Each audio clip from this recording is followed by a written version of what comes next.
Bismillahirrahmanirrahim. Dengan kasih di kesempatan pagi hari ini, insyaallah tema kita jaminan Allah bagi hamba yang beriman. Jaminan Allah bagi hamba yang beriman. Dengan kasih, salah satu di antara hal penting yang tentu senantiasa menjadi harapan kita adalah tatkala Allah SWT senantiasa menjaga, tatkala Allah SWT senantiasa memelihara kita dari segala hal di dalam kehidupan kita yang tentu akan memberikan kemuliaan, akan menghadirkan keberkahan. Salah satu di antara hal penting yang tentu senantiasa kita harapkan di dalam kehidupan yang pada gilirannya hadir dari adanya jaminan insya Allah SWT adalah rasa aman serta petunjuk. Demikian juga diselamatkannya diri kita dari segala wabah dan musibah, dari segala bala dan bencana, dan diberikannya pertolongan oleh Allah SWT dari perkara-perkara yang tidak pernah kita duga sebelumnya. Inilah bagian dari harapan di dalam kehidupan, dan inilah bagian dari sebuah prinsip di dalam kehidupan di mana jaminan itu sendiri sesungguhnya datang di sisi Allah SWT. Oleh karena itu, tatkala kita ingin mendapatkan jaminan insya Allah SWT dengan hadirnya rasa aman, hadirnya petunjuk, diselamatkan dari segala wabah dan musibah, diselamatkan dari segala bala dan bencana, termasuk dari perkara-perkara yang buruk, maka intinya adalah kembali untuk senantiasa mendekat kepada Allah SWT. Inilah jaminan terbaik di sisi Allah SWT yang tentu tidak akan ada seorang pun yang bisa menolak, tidak ada seorang pun yang bisa menahan atau membantahkannya. Nah, di dalam Al-Quran Allah Subhanahu wa Ta'ala memberikan jaminan, memberikan penguatan kepada hamba-hamba yang beriman bahwasanya mereka akan senantiasa berada pada nilai keamanan. Dalam arti segala langkah dari apa yang dilakukan di seluruh aktivitas hidup dan kehidupannya tentu senantiasa Allah selamatkan. Rasa aman adalah bagian dari fitrah insaniyah, bagian dari fitrah di dalam kehidupan. Tidak ada seorang pun yang hidup ingin berada di dalam kondisi penuh dengan ketakutan, penuh dengan kekhawatiran. Oleh karenanya tentu setiap langkah, setiap upaya dilakukan agar bisa meraih rasa aman. Karena rasa aman tentu berkaitan langsung dengan datangnya kondisi yang nyaman. Kalau sudah aman tentu akan nyaman. Jadi inilah yang sesungguhnya harus selalu kita bangun dalam kehidupan kita. Jangan mencari rasa nyaman kalau kemudian kita tidak menemukan terlebih dahulu rasa aman. Sebab rasa aman itu berbanding lurus dengan kenyamanan, berbanding lurus dengan ketenangan. Bagaimana mungkin kita mendapatkan ketenangan dan kenyamanan manakala rasa aman itu belum hadir di dalam kehidupan kita. Dan kembali berpijak kepada Al-Quran dan Sunnah Rasulnya, tentu saja kita harus benar-benar meyakini bahwa kunci rasa aman itu sesungguhnya datang di sisi Allah Subhanahu wa Ta'ala. Dan kenapa ini harus senantiasa kita minta kepada Allah? Tentu saja karena rasa aman adalah puncak di antara puncak hidup yang bisa menghadirkan ketenangan dan kemaslahatan di sepanjang hidup dan kehidupan kita. Lantas kenapa mesti kepada Allah? Karena tidak ada zat yang akan menolong, tidak akan ada zat yang akan memberikan kepada kita perlindungan dengan rasa aman itu sendiri, melainkan hanya kembali kepada Allah Subhanahu wa Ta'ala. Mungkin selama ini ada di antara kita yang berpikir atau berpijak bahwa rasa aman itu terletak pada harta yang berlimpah, pada pangkat dan jabatan yang bertumpuk, pada popularitas yang makin hari makin wangi, makin dikenal luas.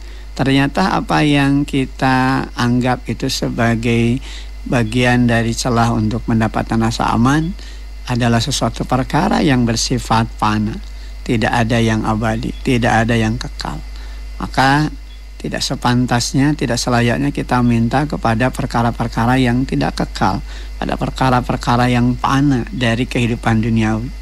Tapi mintalah sesuatu perkara yang tentu datang kepada zat yang maha kekal dan maha abadi, zat penggenggam segala perkara di dalam kehidupan. Jadi kembali kepada Allah Subhanahu wa taala. Rasa aman inilah yang tentu pada kiranya akan memberikan kepada kita kemantapan untuk melangkah. Kehadiran kita tentu akan senantiasa memberikan banyak kenyamanan. Dan ini tentu menjadi langkah awal bagi proses lancarnya segala bentuk aktivitas di dalam kehidupan kita. Dengan sekali lagi, rasa aman itu sejatinya menjadi fitrah bagi kita selaku manusia. Dan kata kunci untuk bisa mendapatkan rasa aman di dalam makna yang sesungguhnya adalah manakala kita kembali kepada Allah Subhanahu wa ta'ala. Demikian halnya juga petunjuk. Mereka yang mendapatkan petunjuk adalah mereka yang akan memiliki langkah arah yang jelas, sehingga mereka tidak akan dibelokkan langkah kepada perkara-perkara yang justru nanti akan menimbulkan kehinaan, kerugian, bahkan kebinasaan. Terkait dengan jaminan rasa aman, terkait dengan jaminan bahwasanya akan hadir petunjuk bagi hamba yang beriman, ini diperkuat dengan apa yang Allah firmankan di dalam surah Al-An'am, ya, di surah yang ke-6 di ayat yang ke-82. Allah Subhanahu wa taala firmankan, alladzina amanu wa lam yalbisu imanahum bidzulmin ulaika lahumul amnu wa hum muhtadun. Orang-orang yang beriman dan tidak mencampur adukan keimanan mereka dengan kezaliman, dengan syirik, gitu kan, bagi mereka rasa aman dan bagi mereka petunjuk. Artinya Allah Subhanahu wa taala akan berikan rasa aman dan petunjuk itu manakala ada penajaman hidup yang senantiasa mereka pegang teguh, yakni prinsip-prinsip tauhid. Untuk tidak mempersekutukan Allah dengan perkara apapun, untuk tidak berlaku zalim di dalam kehidupan. Dan ternyata kalau kita berpijak kepada Al-Quran, kita mendapatkan jawaban yang sangat luar biasa, bahwa salah satu di antara perkara zalim itu adalah manakala manusia sudah mempertuhankan Tuhan-Tuhan yang lain selain Allah Subhanahu wa ta'ala. Satu perkara yang tidak selayaknya dipertuhankan, satu perkara yang tidak selayaknya diperserikatkan dengan perkara apapun. Allah Subhanahu wa ta'ala pengatur hidup dan kehidupan manusia yang menetapkan segala perkara tentu dengan segala qada dan qadarnya. Maka apapun yang dilakukan di dalam kehidupan kita selaku manusia, selaku hambanya, akan berhadapan dengan rasa aman itu sendiri yang pada kiranya menghadirkan ketenangan, ketentraman, manakala pondasinya kembali berpijak kepada keimanan. Salah satu gambaran dari keimanan itu adalah manakala manusia betul-betul mentauhidkan Allah, dalam makna tidak mempersekutukan Allah dengan perkara apapun yang memang tidak selayaknya diperserikatkan, tidak selayaknya dipersekutukan. Dengan ayat ke-82 di surat Al-An'am ini tentu memberikan penegasan ya kepada kita bagaimana prinsip-prinsip keimanan itu menjadi pondasi yang tidak terbantahkan dan tidak bisa diganggu gugat begitu dalam kehidupan kita. Sebab bagi mereka yang ingin mendapatkan rasa aman dan pada kiranya mereka ingin mendapatkan petunjuk, maka untuk bisa mendapatkan rasa aman dan memperoleh petunjuk itu, pondasinya adalah kembali kepada keimanan. Iman yang melahirkan rasa aman. Kalau selama ini kita seringkali disibukkan dengan urusan imun, ya, tentu saja imun yang ada di dalam diri kita dengan melewati nutrisi dan gizi dari makanan yang kita konsumsi. Bahkan tentu ini adalah bagian dari upaya kita untuk menjaga kesehatan dan sebagai bentuk penguatan bagi kita agar terhindar dari wabah dan musibah. Maka tentu pijakan pula jalan hidup dan kehidupan kita pada nilai-nilai iman. Sebab tidak hanya imun bagi tubuh, tapi juga butuh iman bagi jiwa kita. Ini yang jadi nutrisi, ini yang jadi gizi di dalam kehidupan kita, yang tentu nanti akan senantiasa mengokohkan langkah untuk senantiasa mendekat kepada Allah dan makin menghadirkan Allah sebagai kekuatan pertama dan utama di dalam kehidupan. Bila imun dan iman ini senantiasa menjadi bagian tak terpisahkan dalam kehidupan, maka tentu saja jaminan Allah adalah rasa aman. Imun, iman, dan aman. Demikian halnya ketika kita baca ayat ke-82 di surah Al-An'am ini. Allazina amanu walam yalbisu imanahum bizulmin ulaika lahumul amnu wa hum muhtadun. Orang-orang yang beriman dan tidak mencampur adukan iman mereka dengan kezaliman, dengan perilaku syirik, ya, mereka itulah orang-orang yang akan mendapatkan rasa aman dan mereka akan mendapatkan petunjuk. Dengar apa yang kita butuhkan di dalam kehidupan kita saat ini tentu saja bermuara kepada perlindungan. Demikian juga halnya bermuara kepada pertolongan di sisi Allah Subhanahu wa taala. Maka apa yang senantiasa kita baca di setiap agenda sholat ini juga makin menguatkan langkah kita. Setelah kita baca surah Al-Fatihah, di antara ayat tersebut ada kalimat iyyaka na'budu wa iyyaka nasta'in.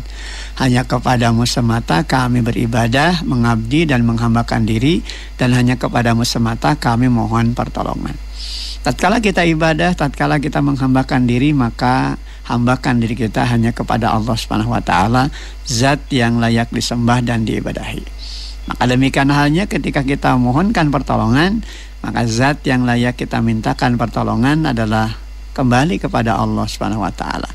Dan ini tentu saja harus menjadi satu kesatuan di dalam kehidupan kita.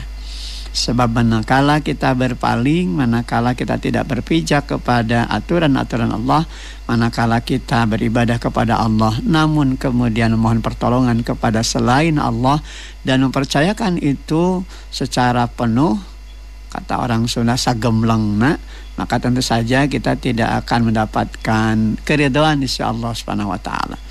Sebab antara ibadah kita, antara pengabdian kita kepada Allah Subhanahu wa taala juga merupakan bagian tak terpisahkan tatkala kita juga memohon pertolongan kepada Allah. Ibadah kita kepada Allah, maka sejatinya selayaknya ketika kita memohon pertolongan, maka mintakanlah pertolongan itu hanya kepada Allah Subhanahu wa taala. Di ayat ke-82 di surah Al-An'am ini ada kalimat bizulmin, ya kan, artinya berlaku zalim. Nah, yang dimaksudkan zalim di sini adalah syirik, ya. Artinya mempersekutukan Allah dengan perkara-perkara yang tidak selayaknya. Dan ini adalah bagian dari perilaku menganiaya diri sendiri, ya kan? Kalau kita baca di ayat yang lain di surah Luqman di ayat ke-13 itu kan jelas. Inna syirka la zulmun azim. Sesungguhnya mempersekutukan Allah itu adalah benar-benar kezaliman yang besar.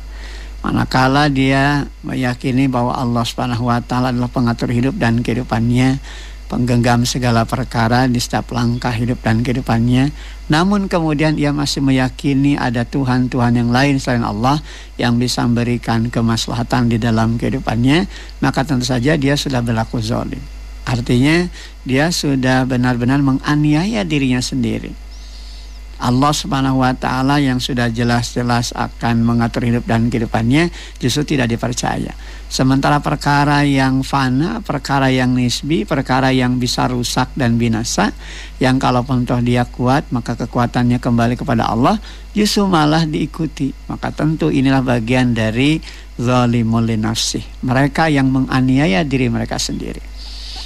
Yang betapa pentingnya kita menjaga tauhid, betapa pentingnya kita menjaga ritme hidup kita berada di dalam ketetapan hati untuk senantiasa meyakini bahwasanya Allah Subhanahu wa taala segala sumber pertolongan dalam kehidupan, segala sumber perlindungan dalam kehidupan.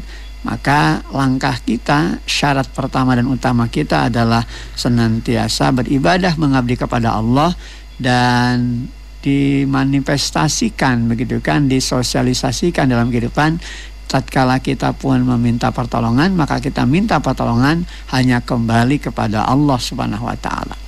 Demikian juga di ayat ke-82 di surah Al-An'am ini Allah Subhanahu wa taala memberikan penjelasan bahwa bagi mereka yang benar-benar beriman kepada Allah, tidak bersyukur Allah dengan segala perkara, bukan hanya rasa aman yang akan dia dapatkan, tapi juga petunjuk di sisi Allah Subhanahu wa taala. Wa hum muhtadun, dan mereka akan mendapatkan petunjuk. Petunjuk hidup adalah arah langkah yang tentu akan menghadirkan kepada kita kemantapan untuk sampai di tujuan yang kita tuju. Mereka yang tersesat pada intinya hakikatnya adalah mereka yang kehilangan arah. Kehilangan arah dan tujuan kemana mereka harus pergi dan apa yang harus mereka lakukan dari setiap langkah hidup dan kehidupan yang mereka lewati. Dengar apapun yang terbangun dan apapun yang dibangun dalam kehidupan kita, manakala kemantapan iman ini sudah benar-benar hadir dan dihadirkan, maka kita tidak akan dibuat gelisah hati. Tidak akan gelisah hati, betul kan? Tidak akan resah. Ya. Kita tidak akan dibuat sedih oleh kondisi yang ada. Karena kesedihan itu biasanya terjadi manakala kita sudah tidak lagi memiliki kemantapan hati untuk yakin kepada Allah, gitu kan. Dan tatkala kita sudah memiliki kemantapan hati kepada Allah, maka apapun yang terjadi dalam kehidupan ini senantiasa kita jalankan untuk memenuhi apa yang menjadi kehendak Allah. Sebab tatkala itu sudah kita jalani, tentu saja menjadi hak Allah untuk memberikan perlindungan, untuk memberikan pertolongan, dan disitulah nanti akan hadir rasa aman. Oleh karena itu yang kedua, pendengar AC, bahwa ketika Allah Subhanahu wa taala memberikan jaminan rasa aman dan petunjuk, ditandai ketika hamba-hamba yang beriman itu senantiasa menjadikan pondasi iman itu sebagai pijakan yang utuh dan menyeluruh, maka tentu saja jaminannya akan hadir keselamatan. Jadi keselamatan di sisi Allah Subhanahu wa taala itu memang kembali kepada pijakan tauhid, kembali pada pijakan keimanan. Nah, inilah yang diisyaratkan oleh Allah Subhanahu wa taala di dalam surah Yunus, ya, surah yang ke-10 pada ayat ke-103, ya kan. Di surah Yunus, di surah yang ke-10 di ayat yang ke-103, Allah Subhanahu wa taala berfirman, "Tsumma nunajji rusulana walladzina amanu kadzalika haqqan 'alaina nunjil mu'minin." Kemudian kami selamatkan rasul-rasul kami dan orang-orang beriman. Kadzalika haqqan 'alaina nunjil mu'minin. Demikianlah menjadi kewajiban kami menyelamatkan orang-orang yang beriman. Sangat luar biasa ayat ini, pendengar AC, terutama di penghujung ayat ke-103 pada surah Yunus. Allah Subhanahu wa taala bersumpah dengan dirinya, kadzalika haqqan 'alaina nunjil mu'minin. Demikianlah menjadi kewajiban kami menyelamatkan orang-orang yang beriman. Jika Allah Subhanahu wa taala menyelamatkan rasul-rasulnya, kemudian Allah Subhanahu wa taala juga menyelamatkan hamba-hamba yang beriman, maka itulah bagian dari hak prerogatif di sisi Allah Subhanahu wa taala. Karena yang berhak untuk menyelamatkan dan yang bisa menyelamatkan manusia dari segala perkara di dalam kehidupannya hanyalah kembali kepada Allah Subhanahu wa taala. Dan apa yang tertera pada ayat ke-103 di surah Yunus ini makin menajamkan keyakinan kita bahwa sesungguhnya keselamatan di dalam kehidupan dan akan menjadi bagian dari rasa aman, yang kemudian juga tentu ini adalah bagian dari petunjuk di sisi Allah Subhanahu wa taala, hanya mungkin terjadi dalam kehidupan manakala pondasinya kembali kepada pijakan keimanan. Jangan pernah bergeser walaupun setapak, dan tidak ada hasrat walaupun sejenak untuk berpaling dari aturan-aturan Allah. Nurut ngagugu, tewang kalang, tebadagong, temuak karep sorangan, tenegdreg. Nah, itu kan kalau orang Priangan menyebutnya seperti itu. Kalau kita sudah membawa diri sendiri, mau karep sorangan, sakahayang we hirup teh pasti picelakaan gitu kan. Coba dalam kehidupan kita juga begitu. Kalau orang mereka doang dia negdreg gitu kan, merasa asa bener kesorangan gitu kan, tidak mau menerima saran orang lain dan tidak mau berupaya untuk bisa menghadirkan kemaslahatan bagi yang lain, ya biasanya hirupna teh gitu kan, sangeunahna we sangangna gitu kan. Oleh karena itu bagi mereka yang beriman ditandai dengan senantiasa mengikuti, taat dan patuh tunduk kepada aturan-aturan Allah Subhanahu wa taala. Dalam kehidupan juga begitu pendengar AC, ketika ada aturan hidup ya dalam kaitan hubungan antar manusia dengan manusia, dan ketika itu tentu harus kita jalani untuk menghadirkan kemaslahatan, tidak memudaratkan, maka jalankan gitu kan, jangan mengikuti kehendak dirinya sendiri.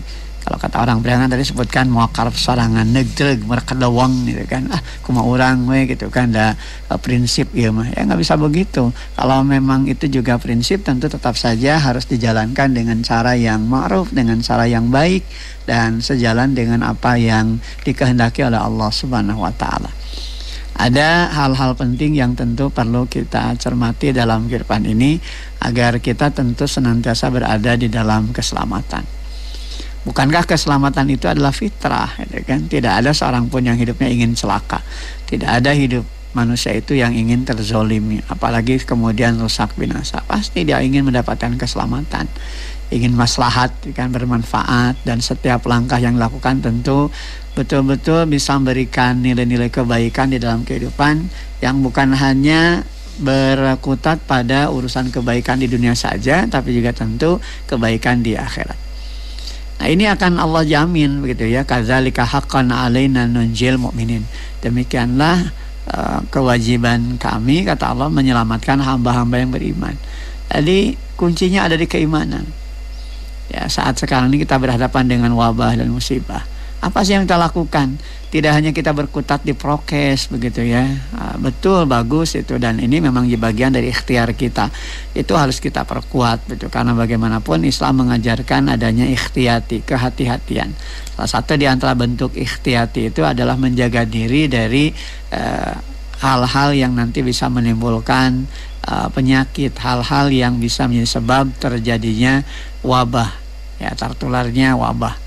Jadi bagaimana ya, hati-hati dalam hidup. Kalau dalam hubungan kemanusiaan ya tong remen wae keluar begitu ya, jangan menimbulkan mobilitas umum begitu ya.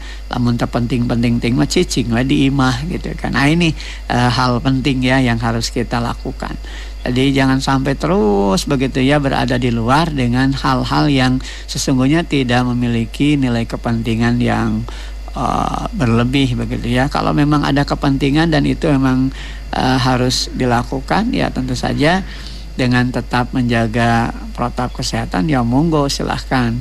Tapi juga tentu sebagai hamba beriman kita juga diingatkan kembali ada hal yang tersirat begitu ya. Jadi kalau untuk kita keluar dari rumah tujuannya harus jelas. Maka sebetulnya juga dengan adanya wabah COVID-19 ini, bagi kita selaku hamba beriman itu tidak akan membuat gelisah hati. Sebab di balik wabah dan musibah itu ada sesuatu yang memberikan hikmah pembelajaran. Kalau selama ini kadangkala orang keluar dari rumah itu ya tanpa perencanaan, lewas-lewas gitu kan. Tapi dengan adanya wabah ini kan, orang juga kemudian harus berpikir untuk apa keluar dari rumah. Kalau tidak ada perkara yang sangat penting, ya jangan memaksakan diri untuk keluar, sehingga terencana dengan baik. Apa yang akan dilakukan di luar juga termanage, ya kan. Nah, selama ini kadangkala kan tidak seperti itu, luas leos gitu kan. Ya keluar saja dari rumah itu tanpa rencana, tanpa tujuan-tujuan yang jelas. Maka sekali lagi COVID ini sesungguhnya juga memberikan pembelajaran kepada kita agar apapun yang kita lakukan dari setiap langkah hidup dan kehidupan kita kudu jelas begitu ya, kudu jelas. Tapi hidup ini kalau tidak jelas ya pasti akan menimbulkan masalah. Ya, akan menimbulkan masalah bukan hanya dengan kehidupannya di dunia, tapi juga tentu nanti di akhirat. Ya, dalam kehidupan manusia ya, antar manusia ini juga harus jelas ya. Jangan sampai abu-abu ya, jangan sampai saru begitu ya. Karena langkah hidup kita harus betul-betul bisa memberikan kejelasan dan kemantapan diri melangkah, sehingga apa yang dilakukan itu membawa kemaslahatan. Bukan hanya bagi dirinya semata begitu kan, tapi juga tentu bagi orang-orang yang hadir di dalam kehidupannya. Nah, pendengar asing yang dirahmati Allah, kalau kita kembali kepada apa yang Allah firmankan di surah Yunus ayat 103 ini kan luar biasa ya.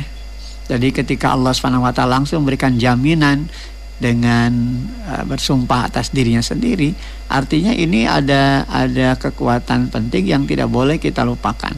Jadi kalau kita senantiasa tunduk patuh kepada Allah, landasan hidup ini hanya kembali kepada pijakan keimanan kepada Allah. Bukan hanya rasul-rasulnya yang diselamatkan oleh Allah, tapi juga tentu hamba-hamba yang beriman, yang tentu nanti akan menjadi pijakan bagi hadirnya rasa aman tadi, kan? Jadi kalau sudah Allah yang bergerak, kalau Allah yang sudah menentukan, maka tidak ada seorang pun yang bisa menyangkal, tidak ada seorang pun yang bisa menahan atau menolaknya. Tsumma nunajji rusulana walladzina amanu kadzalika haqqan 'alaina nunjil mu'minin.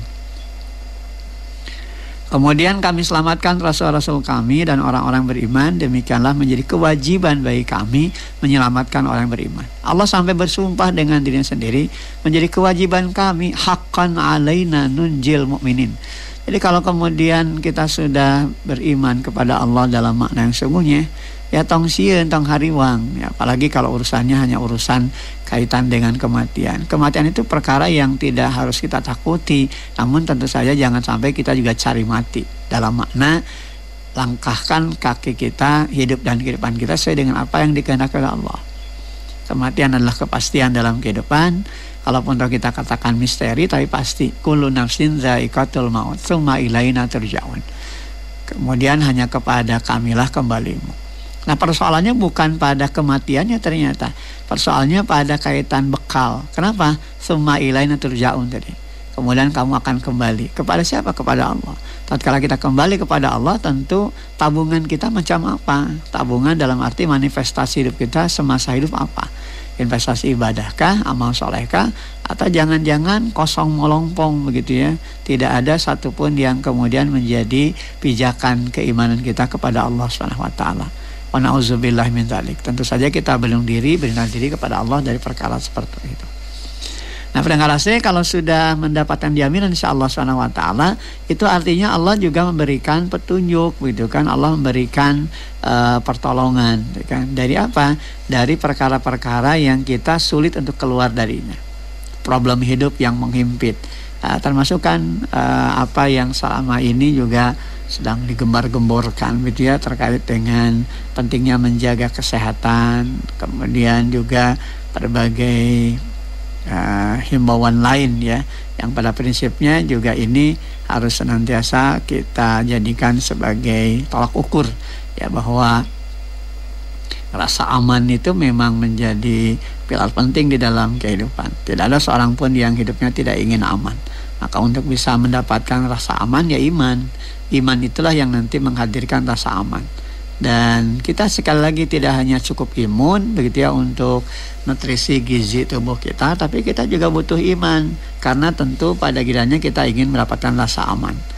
Kalau kita gabungkan antara imun, iman, aman, inilah yang harus menjadi pijakan kita. Secara jasadi atau ragawi, tentu kita harus bisa menjaga kesehatan kita. Aturan-aturan di dalam pola makan, ya, pola tidur, istirahat kita kan. Demikian juga aktivitas-aktivitas yang lainnya juga perlu kita lakukan secara berimbang. Jangan sampai overdosis begitu ya. Jangan sampai kemudian kita berlebihan. Sebab apa? Sebab itu juga nanti akan mengganggu jasad kita. Ada hak-hak jasad yang harus kita penuhi, yang tentu pemenuhannya itu ditandai ketika kita juga menjaga ritme hidup kita sesuai dengan apa yang seharusnya kita lakukan, dan tetap menjaga apa yang menjadi hak jasad kita. Jangan sampai terus diforsir robot begitu ya, karena ternyata tubuh kita juga terbatas ya. Dan ini yang diingatkan di dalam Al-Quran ya, bahwa ketika kita betul-betul menjalankan hidup dan kehidupan kita ini atas pijakan yang sesuai dengan aturan Allah, ya kan, maka Allah akan berikan kepada kita pertolongan, dibebaskan kita dari segala bentuk problem-problem di dalam kehidupan, dari berbagai bentuk kesulitan ya, dari berbagai hal yang menggelisahkan hati kita ya, termasuk wabah dan musibah ini kan menggelisahkan kita. Coba setahun 5 bulan ya, kurang lebih, ini kan jalan kita dan menjadi framing di dalam otak kita ya, selalu terkait dengan COVID dan COVID. Padahal kan sesungguhnya kalau kita juga mau terbuka melihat realitas yang ada, bahwa kematian itu bukan hanya dengan COVID saja. Banyak hal yang menjadi sebab kematian, dan Allah punya banyak cara gitu untuk mewafatkan orang dengan berbagai cara. Ada yang lewat sakit, ada yang juga ketika dia sehat, dia tidak melewati sakit apapun, ternyata dia wafat dan diwafatkan Allah. Ya, kembali kepada qadarullah, kembali kepada kehendak Allah SWT. Adapun ketika COVID itu terjadi, maka tentu ini juga tidak lepas dari kehendak Allah. Maka apa yang saya lakukan? Ya minta kepada Allah pertolongannya, perlindungannya. Jadi ulah jauh di Allah gitu kan. Kalau kita ingin mendapatkan pertolongan Allah, ya deketan Allah. Demikian halnya juga dalam kaitan ketika kita terus berupaya untuk menjaga diri kita dengan imun kita, nutrisi gizi. Jangan lupa bahwa ternyata jiwa kita juga butuh nutrisi. Ya, gizi dalam jiwa kita apa? Ketenangan. Kalau kita kemudian nutrisi lahiriahnya terpenuhi dengan gizi, dengan asupan makanan yang berkualitas, tapi kemudian pikiran kita dikotori dengan hal-hal yang menakutkan, ya, yang kemudian justru malah gegebegan, istilah orang Sunda mah. Ya, mau bisa jadi penangkal bagi penyakit yang ada, drop ya, dawan.